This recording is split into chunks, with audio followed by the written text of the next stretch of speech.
Bam! What's up, everybody? Coach Midway, the Dragonslayer. Welcome to another chapter of epic bourbon tastings. We have some amazing, not too rare, it's what you can build your bourbon bar with. A lot of people out there have asked me, Coach, can you please tell us what we can start our bar with? Not going with the high-end stuff, but easily accessible bottles that you can buy. That's what we're doing tonight.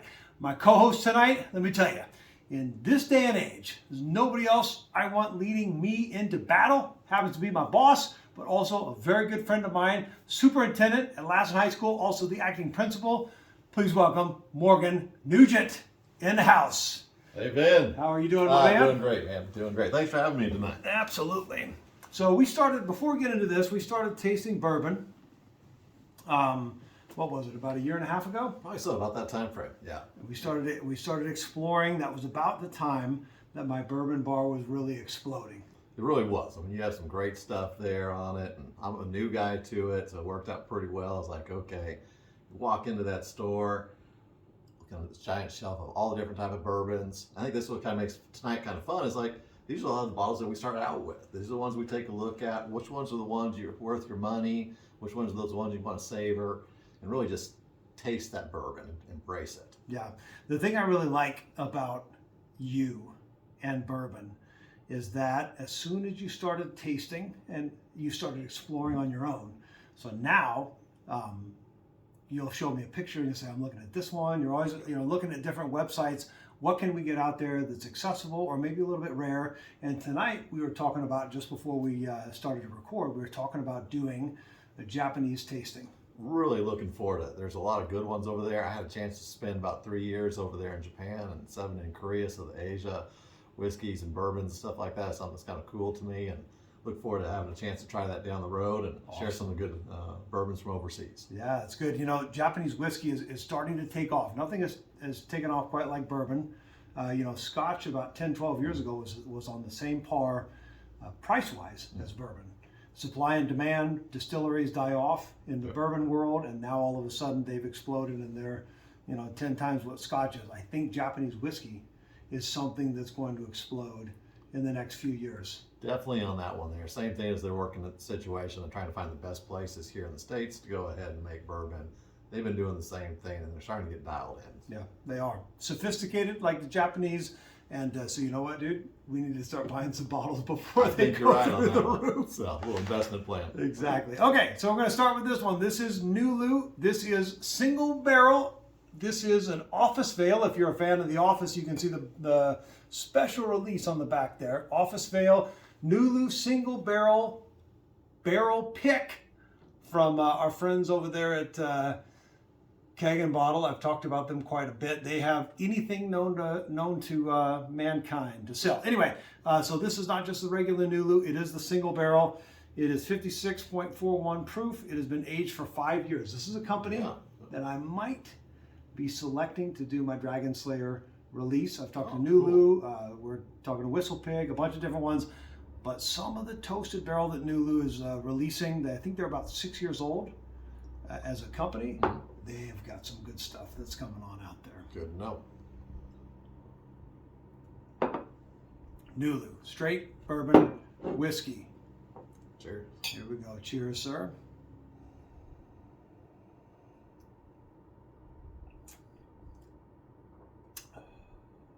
Woo!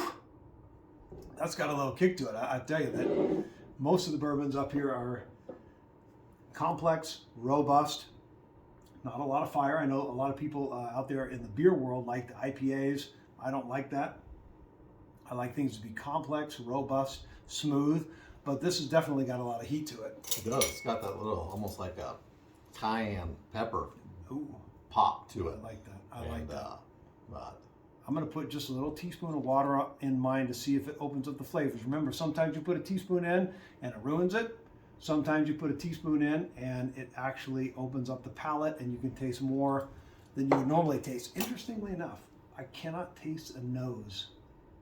Nothing distinct comes out on the nose. So you would smell it and think it's not really going to be a strong bourbon. Yeah, it's actually sort of that no pop to it compared to the bite that you taste when you drink it. Yeah. Although then it really mellows itself on out afterwards too. It has that pop, a little bit of that burn. You definitely feel that like fire with it, and it just dies out. It's pretty smooth afterwards. How's it with a little bit of water?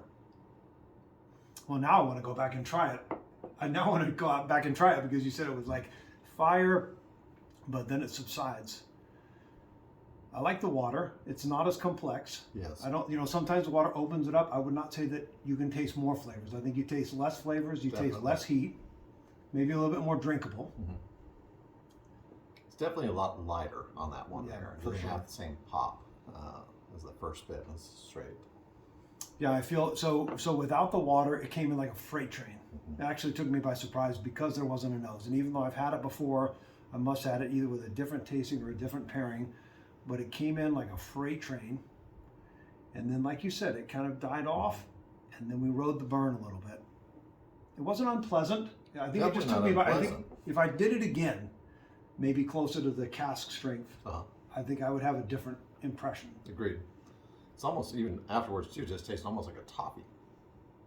A bit of a toffee flavor to it too.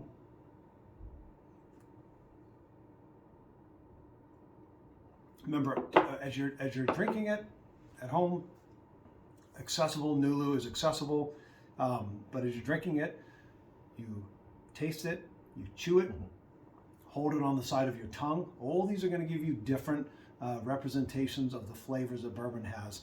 I had somebody ask me one time, why is bourbon taken off?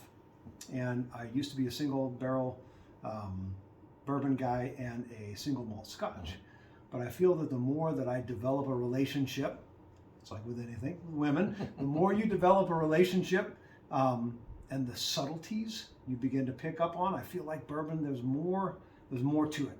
There's more layers. 100%. I mean, beer's beer, got it on it. Bourbon, is each brand has got a little bit of difference to it, and also, I said, is it full strength? Is it, the best choice there? The single barrel with it. There's just so much difference between each one of these. That's the nice part of it is a little bit of a sip on this one here, put it back on the shelf, come back to it in a little bit. You can always try that out again. But at the same time too, got a few more bourbons right here to try out too. I really find that's really fascinating to taste that and to have no nose, strong, and then to have it fade away like that so quickly. Rinse your glass between the tasting. It's so important to do because it'll cleanse your palate. I had somebody ask me online, I believe it was Brian, that said, hey, do you take crackers in between? First of all, I don't eat. Before tasting, I don't eat. I certainly don't have anything spicy. I don't have anything between because any little thing can monkey with your palate. I used to play professional trumpet, and we had a saying among the trumpet players in New York, do not eat sausage for breakfast on the day of a performance, because even though sausage doesn't taste spicy, it completely numbs your lips. I can see that part too, but I mean, sausage may be something that you don't want to have to deal with when you're performing. That's true. I mean, that's just... That's true. Sausage or chili or anything of that nature. Like that. Okay, so I got to tell you, so this came out. This came across my news feed. It's interesting what comes across my news feed. Soccer, symphony stuff, and then I get all the spy bots have wormed their way into my phone and my computer, and they send me bourbon stuff nonstop. But I can remember when they talked about the best 10 bottles under $100. You remember that? I remember that one, actually. I ended up reading that one, and my wife and I were both like, oh, she's like, this is going to cost us. I'm like, yeah, probably so. So the George Dickel 15. By the way, I'm a big fan of Dickel. I remember when I first got into this, Mike Kelly, Dr. Kelly, a good friend of mine since kindergarten, I said, look, you're living in Knoxville, Tennessee. What do the Southerners drink as their go-to? And he said, George Dickel 24, there's a George Dickel out there. He's like, George Dickel, that's what the Southerners drink if they just want something that's like a Jack Daniels, but different. George Dickel is a brand. As soon as this came out, like most bourbons, then you can't find it anywhere. So I had to hunt and find this bourbon here. I actually got it from my man Todd at IGA, local Susanville store, best bourbon glass case that I've seen in recent years. Down. Oh my you gosh. can't find the same stuff. No, definitely not. Especially in a rural community. He knows his bourbon. And we're thankful for that. I know. Thank you, Todd. So I bought this from him. Remember, this is uncut, unfiltered, unedited. We will not stop. We will not do a retake. If we make a mistake, if we mumble our words, who cares? Par for the course. Remember, with these bottles that look like this, not the cylindrical ones, but the ones that are a little bit like this. I don't even know what this shape is, but they're fat and skinny at the same time. Pour it this way. If you pour it this way, it's going to drip and you'll end up licking the drops on the table if it's a really good one. Pour it this way, then you have no drip at the end. So the George Dickel 15, one of the top 10 best under $100. I want to say this one here, because it's the single barrel, this is, you know, a couple hundred. This one here is $69 if you can find it. Definitely different scent. I can smell something. The flavor, yeah. Yeah, I can definitely smell something. Maybe cut grass. What do I smell on there?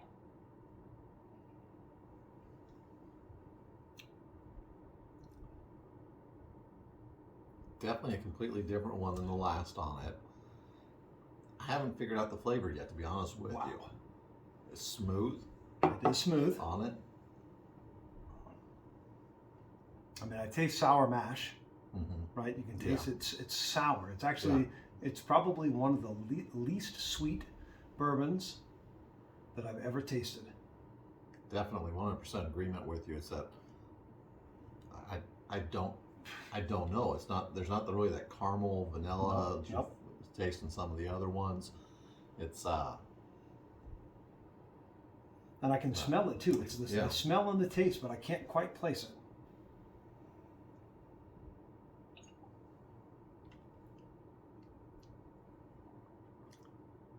Look, I don't want to buck the system. I got a bottom shelf here. This is not in the top 10 for me. Yeah. At all. Actually, you know what it smells like? You know what it smells like? I hate to say this, George Dickel. Please forgive me for saying this. It tastes like turpentine or like paint thinner.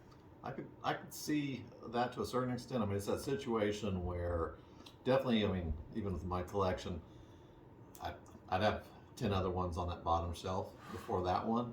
But it's a very easy drinking one at the same time. Yeah, I mean, a lot of it depends on what the individual's desires are when they're looking at having a bourbon. That's the most important part, is find out what you like with it. It might be a situation, you know, hey, I don't want that situation of like a cayenne pepper pop to it and fire. I want something that's nice and easy to sip with it. And this is an easier sipping one, bourbon, but I like the ability to go ahead and say, ooh, wow, there's like a little bit of a rum flavor. There's a little bit of the butterscotch. There's you know, more vanilla or biscuit flavor with it. It's just, there's something different. This one is just very... It is unique. It is. It is 100% unique. You know, there was something as you were talking that I tasted. It comes in strong. It comes in a little bit sour, not sweet at all. Like you said, hey, look, whatever you want to drink at home, right? You come up with your top 10, fine with me. A buddy of mine, his name was Christopher Katz, coached football at Southwest Baptist University. We became good friends. We were talking last night. And I said, what are your top 3? He gave me his top 3. They were, but no, I was like, okay, his top was Blanton's and Elmer and this kind of stuff. And I was like, it's great. And I gave him my top 8. And, but at the end of the day, it's whatever the heck you like to drink. And you know, there are people that like sweet wines. There's people that like dry wines. It's the same kind of thing. If you don't want a sweet bourbon and you like a little bit of sour, this is the one. But right when you were talking at the very end of the taste, I almost had the flavor. But it's elusive. But it's unique. And it's kind of an interesting spot. It's like almost not, I don't know if you could be a bourbon snob, but there is to that certain extent that when you walk into a place, some places have got an amazing collection. Other ones, I mean, it's just, here's your traditional, you know, Marks or Jack Daniels, whatever else, gotcha. There's so many other choices out there that are really good. If you're just willing to go down the aisle a little bit, take a look at it, roll the dice with it. Worst case scenario, if you don't like it, give it to your friend. There you go, re-gift it, exactly. By the way, I grabbed the flavor this time while you were talking. See, you're inspiring me when you're talking. Well, because when you start talking, all of a sudden these things come to me. It tastes like non-sweet rhubarb. not like a rhubarb pie. It actually tastes like rhubarb after the fire is dying out. You know, one thing about this, you know, this Nulu, the fire kept with us. Oh yeah, yeah. This literally, when it stops, it It's completely done. stops. Yeah, Yeah. it's done. Did I put water in Not there? yet. Okay. No. Make sure we do that. We don't want to party foul that.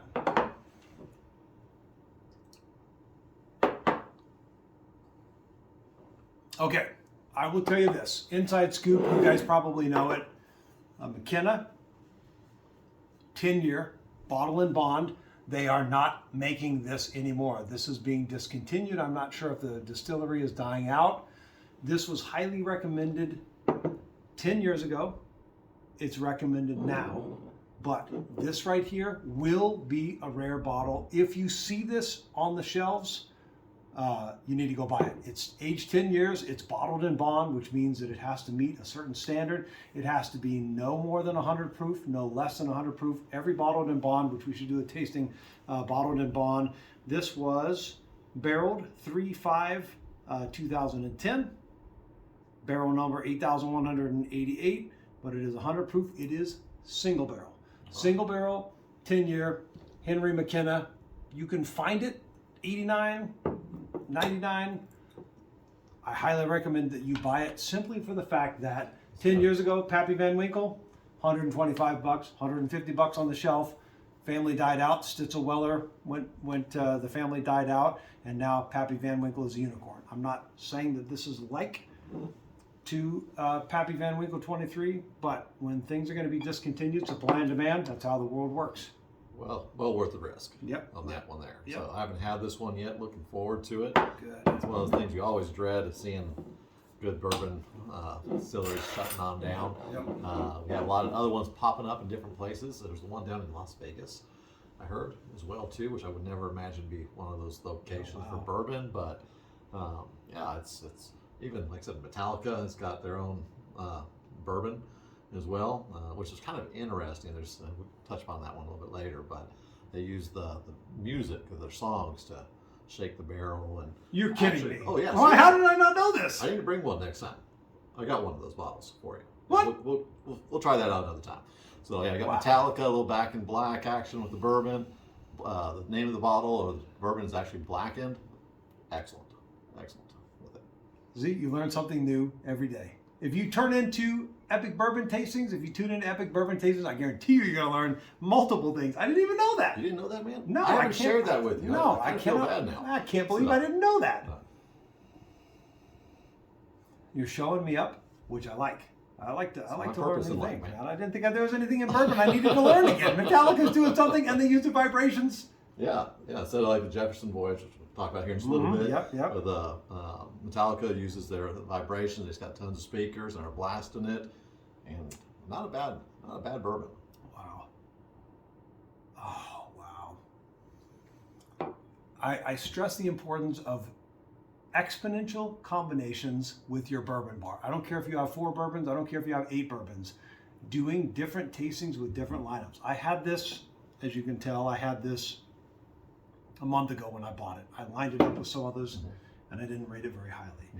Coming on the backs of these two, a perfect balance and combination. Definitely. It is not hot, not weak, right? The finish is not long, it's not short. It comes in slow and steady, nice full palate, not too complex, and then it finishes off into the night. Nice and easy, smooth finish with Very much so, very much so. I smell very little on the nose. I got to say this, Tom and Marlene Gauthier, published author, one of the founding members of the symphony, sent me a little blurb. You know, I got all these people always chiming in on the videos, and they sent me a blurb and they said, you know, you got to remember, you do it because they're huge wine snobs. And he's a big Scotch collector. So I decide, and then one nostril, and then another nostril to get the full palate. So I got to tell you, they made that suggestion. I actually can smell more in my right nostril, which seems to be more stopped up than my left one. But for some reason, I can smell more in the right. I smell cherry. I smell cherry pie. I smell a little bit of clove, and leather. That's what I smell it, not when I smell it. On the taste, sweet. I taste the cherry still, maybe a little bit of apricot. I taste a little tanned leather, and then it's gone. It's that. Each bottle is so different. This one is such a good combination with the ones that we have here to taste tonight, because it's the smell, the scent is just something that you can just, as your nose there and you smell it. It has so many different flavors that are coming to it, and definitely the cherry piece with it. I didn't smell the leather or the taste of the leather, which I don't know what leather tastes like, but same time too. You didn't ever eat your baseball glove when you were like 10, 12 years old and you were sitting in the outfield not getting any action? I wasn't in right field, man. I was over there pitching. Yeah, they stuck me. I was on first base, but I was also in the outfield. I was like so bored, I started eating my glove. True story. Mama needs to feed you more, man. So. Okay, I'm going to give you something now. The thing about bourbon is that if you start reading tasting notes, which I encourage you to do after you figure out what you taste, if somebody mentions something, chances are you're gonna taste it. By the way, I didn't want any water with this. I thought it was great as it is. Do you have any more in there, or are you done? No, I'm done. Okay, right before, I'm sorry, boss, but I gotta give you just a little bit because I tasted something in here that I've never tasted before. My trainer always winds me up, Lindsay, back in Boston. She says, you gotta have peanut butter whiskey. She always screwball. And I'm like, let me tell you something. Hell no. There's never gonna be screwball on this. But if you taste it and the wave is about to diminish, I taste a hint, and that's why I poured you some more, because I want to see if I'm crazy or if you taste it. There is a little tiny taste of peanut butter right before the flavor dissipates completely. I want to see if you taste it or if I'm crazy. We know I'm crazy, but in this tasting.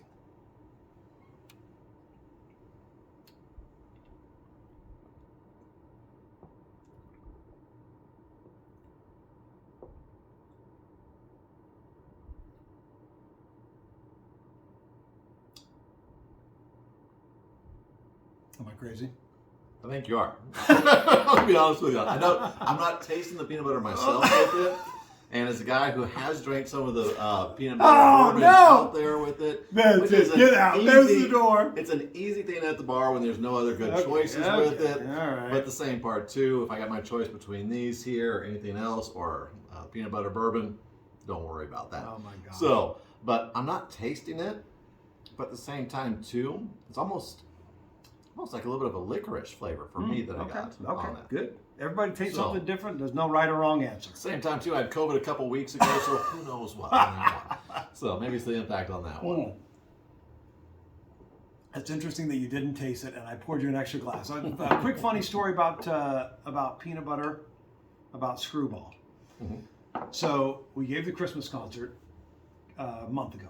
Yep, great job. Great job on that one. And so there's a longtime friend of mine. His name is Paul Lenz. He's a huge Scotch drinker. I told him he's going to have to come over here and co-host. Principal trumpet player with the Reno Phil. Badass musician. Paul Lenz, will give you a little shout out there. But his daughter also plays in the symphony. She's a violin player. Okay. So she came over, and she's a cute little thing, very petite. And her friend also comes over and plays in the orchestra. Both great players. And so after the concert, they were like, Coach, do you want to come out and have a little shot of whiskey with us? We brought something in the car, and it was all nice and neat, and they had shot glasses and everything, and their driver, the viola player, was just sitting there by the driver's wheel. Yeah. And they said, come on out. And so I'm busy tearing down, and they're like, don't forget about us. Long story short, I came out there, and they said, we've got some whiskey. And I was thinking, okay, what is it? And it was Screwball. Peanut butter whiskey. And so, but they were so cute about it. And I got to tell you, in that moment, with a couple of violin players and coming over from Reno and sacrificing their time, it was endearing. I actually liked it, to have a shot of it. It's an easy little thing. It is. It's Very sweet. It's very sweet with it. I actually had 2 shots, I think. Maddie, I think I had 2 shots. If I'm wrong, So you're saying Tell me basically about it. trumpeters go ahead and have a different style of bourbon versus other people versus violinists. Quite possibly, yeah. So, Quite gotcha, possibly. Gotcha. But anyway, I had it, and it was a great moment. So that's my one and only experience with Screwball.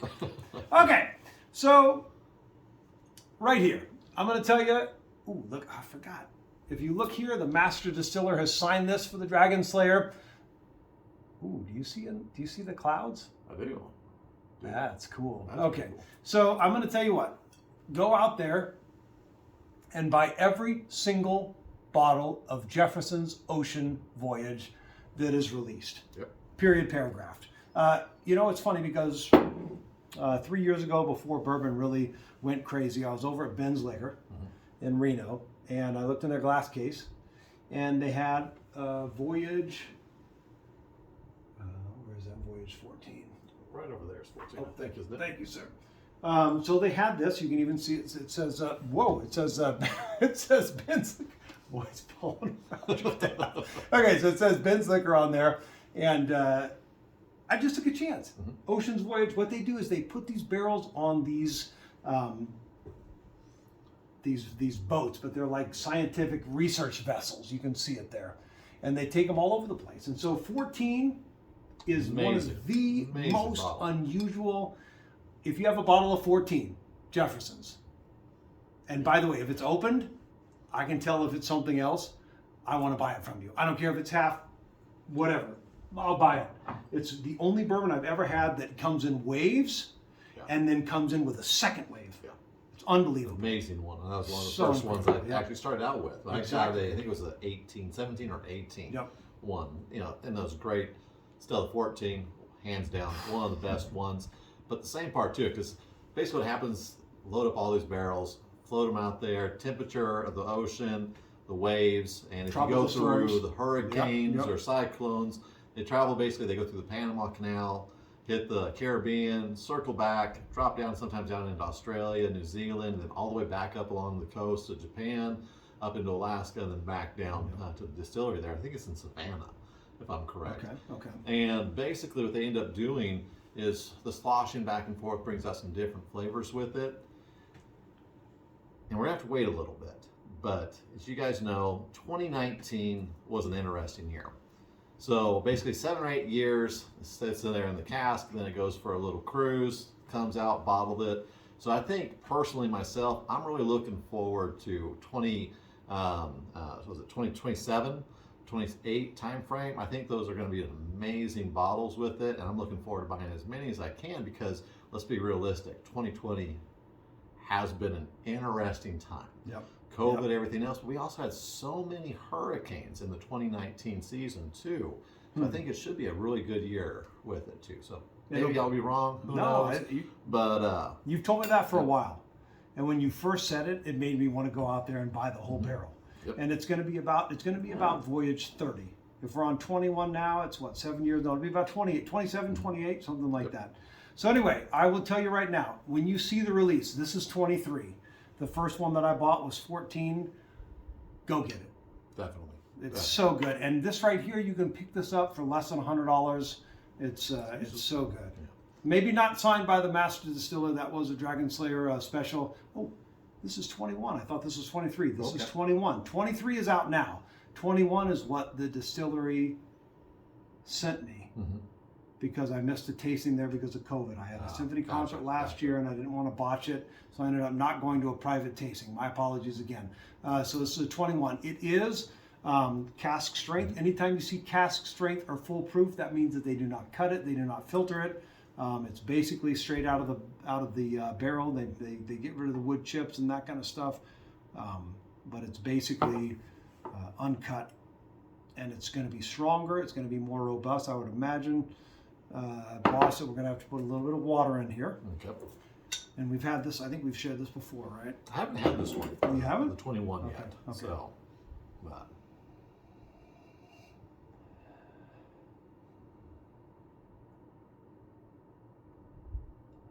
Coffee? Toffee? definitely the toffee. I smell the coffee as well. Is there some banana in there? Maybe on that one.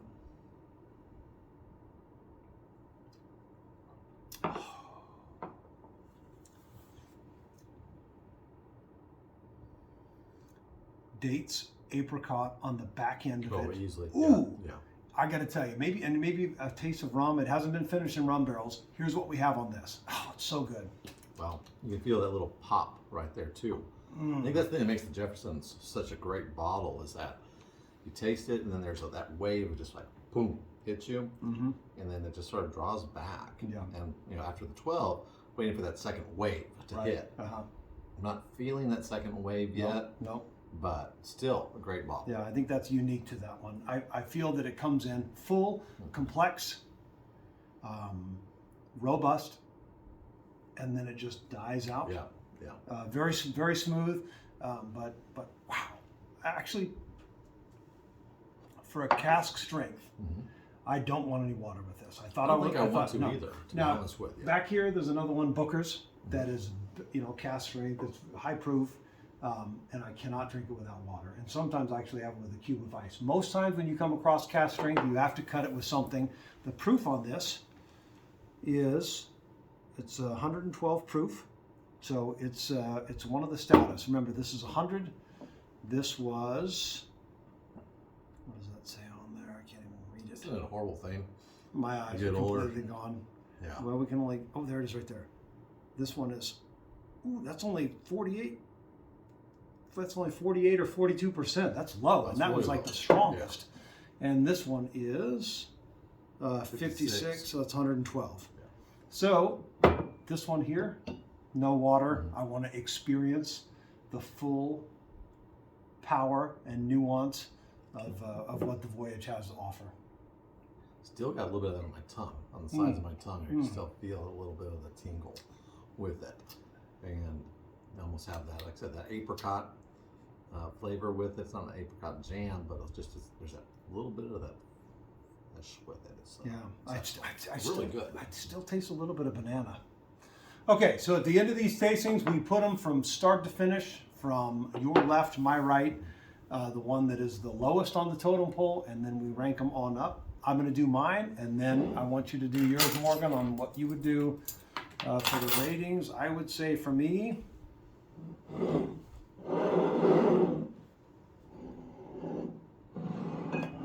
really disappointed in the Dickel this time, actually. That's how I would rate them. Dickel, but again, you're starting out a bar. Anybody's going to look at this collection right here and think, this guy's got it going on. Dickel 15, Nulu, Special Reserve, McKenna 10-year single barrel. Pick this up. I'm telling you, one of the best bangs for your buck. And of course, any ocean voyage that Jefferson releases, go out and get it. Here's my pick. What do you got? I'm going to go with almost exactly the same thing. Okay. But I'm going to be realistic. The McKenna, I'm going to slide that on over right on this one here. You know me. I'm a huge Jefferson Voyage fan. Wow, I know you are. No, absolutely. But McKenna, it just really stood out tonight. Wow. That's outstanding. So, bottle that's disappearing. Yep. One of the, actually, you know what? If we rank these in terms of price, that's in terms of price.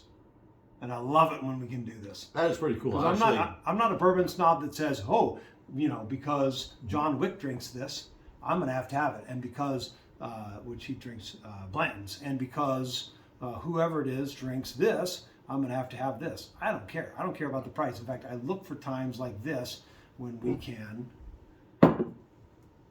mix it up. Yeah. I think that just sort of shows the whole spot of tonight when Ben's like, okay, what do you want to drink tonight? I said, you know what, let's take a look at what you might find on that bottom shelf. Let's look at the situation, the person who's starting on out. And it's kind of interesting how we have a little bit of a difference on the flavor with the last one of the picks with it. But it's important part two, go to the store, try something on out. When you get that extra $60, $80 with it, sometimes you find some of the best ones that are right there. They're the new and up and coming ones that are going to end up having that name for themselves down the road. Yeah, I got to say that when you suggested this, I asked Morgan, what do you want to try? You said that exact same thing. And I was surprised because I thought you were going to say, well, let's dip into some of your ones. But you know what? I got to thank you for that. Hey, thank you, man. It's been a pleasure. It was a great decision. An every day, every man's bourbon tasting. Cheers. Thanks for joining us.